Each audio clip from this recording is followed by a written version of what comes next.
লড়াই ছিল।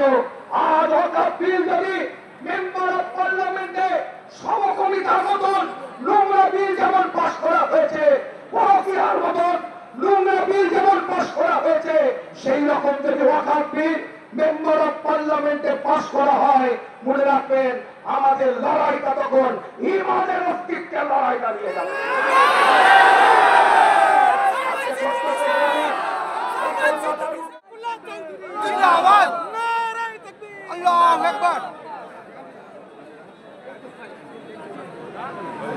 السلام عليكم ورحمة الله وبركاته. إن الحمد لله رب العالمين والعاقبة للمتقين والصلاة والسلام على رسوله النبي الكريم صلى الله عليه وآله وأصحابه وبارك وسلم. وعن الله رب العالمين দরবারে লাখো কোটি শুকরিয়া। রাজ্য জামিয়াতে উলামার পক্ষ থেকে জনাব হযরত মাওলানা মোহাম্মদ সিদ্দিকুল্লাহ চৌধুরী সাহেবের নেতৃত্বে আজ এই রানী রাসমণি এভিনিউতে আজ এত দলবদ্ধর সাথে একতাবদ্ধর সাথে আজ আমরা উপস্থিত হয়েছি। অল্প সময় কিছু কথা আপনাদের খেদমতে আজ বলতে চাই। এই রানী রাসমণি এভিনিউ থেকে আল্লাহ কোরআনের মধ্যে এলান করে দিচ্ছেন সূরা আল ইমরানের 2 নম্বর সূরার 134 133 34 নম্বর আয়াতের মধ্যে الذين ينفقون في السراء والضراء والكاظمين الغيظ والعافين عن الناس والله يحب المحسنين। এর দ্বারাই মুত্তাকির পরিচয় দিচ্ছে আমার আল্লাহ। 133 নম্বর আয়াতের মধ্যে মুত্তাকির পরিচয় দিতে গিয়ে মুত্তাকি কারা তার ব্যাখ্যা করতে গিয়ে 134 নম্বর আয়াতের মধ্যে আল্লাহ বলছেন যারা আল্লাহর রাস্তায় দান করে তারাই হচ্ছে মুত্তাকি।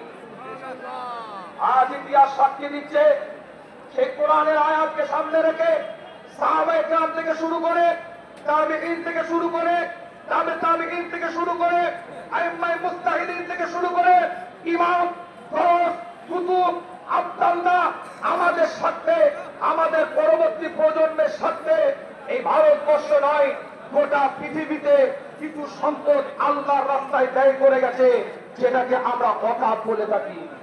খুব স্বল্প সময়ের মধ্যে বলতে চাই, ওয়াকফ অ্যাক্টের উপরে আলোচনা করেছে। আজ আপনাদের খেদমতে বলে যাই, আমরা এনআরসির হয়ে লড়াই করেছি, সিএএ হয়ে লড়াই করেছি। যখন বিল আনা হয় এনআরসির বিরুদ্ধে লড়াই করেছি। এনআরসি, এনপিআর, সিএএ এই সমস্ত বিরুদ্ধে আমরা লড়াই করেছি। ওটা আমাদের নাগরিকত্বের অস্তিত্বের লড়াই ছিল। আজ ওয়াকফ বিল যদি মেম্বার অফ পার্লামেন্টে সমকমিতার মতন নোংরা বিল যেমন পাশ করা হয়েছে, পরকীয়ার মতন নোংরা বিল যেমন পাশ করা হয়েছে, সেই রকম যদি ওয়াকফ বিল মেম্বার অফ পার্লামেন্টে পাশ করা হয়, মনে রাখবেন আমাদের লড়াইটা তখন ইমানের অস্তিত্বের লড়াই দাঁড়িয়ে যাবে।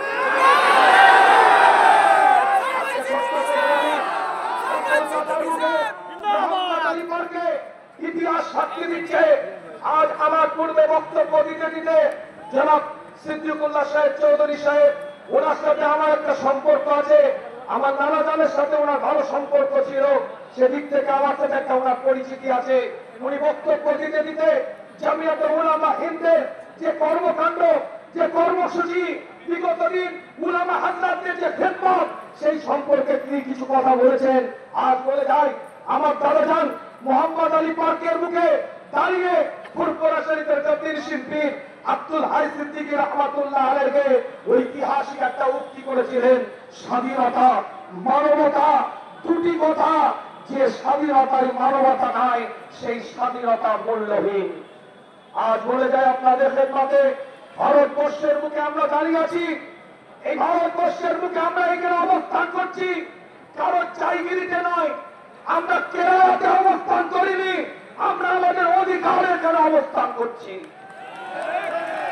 किस दिन तक इस धरती पर खाजा मईनों की चिश्ती रहेगा, जिस दिन तक इस धरती पर निजामुद्दीन औलिया रहेगा, जिस दिन तक मुजद्दिद जाकी रहेगा, जिस दिन तक इस धरती पर मुजद्दिद अल-फिसानी रहेगा, जिस दिन तक इस धरती पर फुरफुराती मुजद्दिद ज़मान रहेगा, जिस दिन तक इस धरती पर हाजी इम्तियाजुल्लाह महाजिर मक्की रहेगा, उस दिन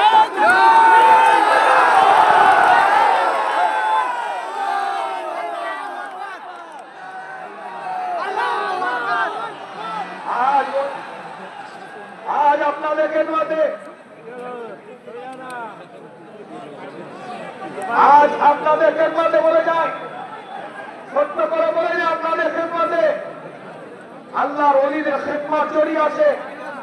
আজ বলে যাচ্ছি আপনাদের খেদমতে, আজ ওয়াকাফ যেটা আনতে চলেছে, আজ ওয়াকাফ যেটা আসতে চলেছে, এই ওয়াকাফ বিলের বিরুদ্ধে আমাদের লড়াই থাকবে।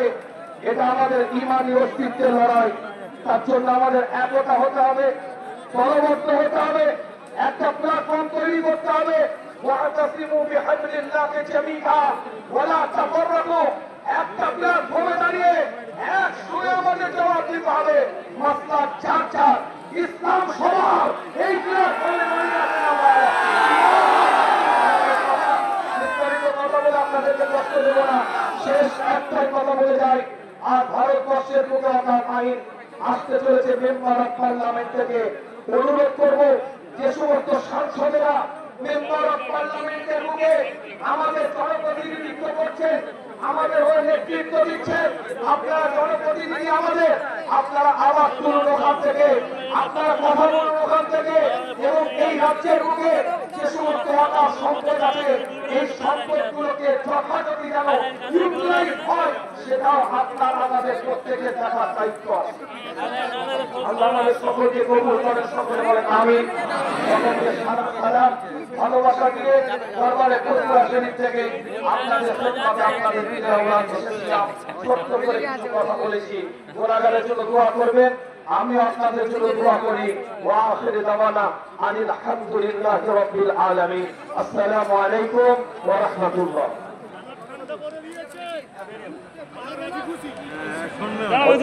শ্রদ্ধার সঙ্গে আমাদের সভাপতি সাহেবকে আমরা ধন্যবাদ জানাচ্ছি। তিনি যে বক্তব্য রেখেছেন, এরকম অসব বিষয় যে সমর্থন জানিয়েছেন, এটা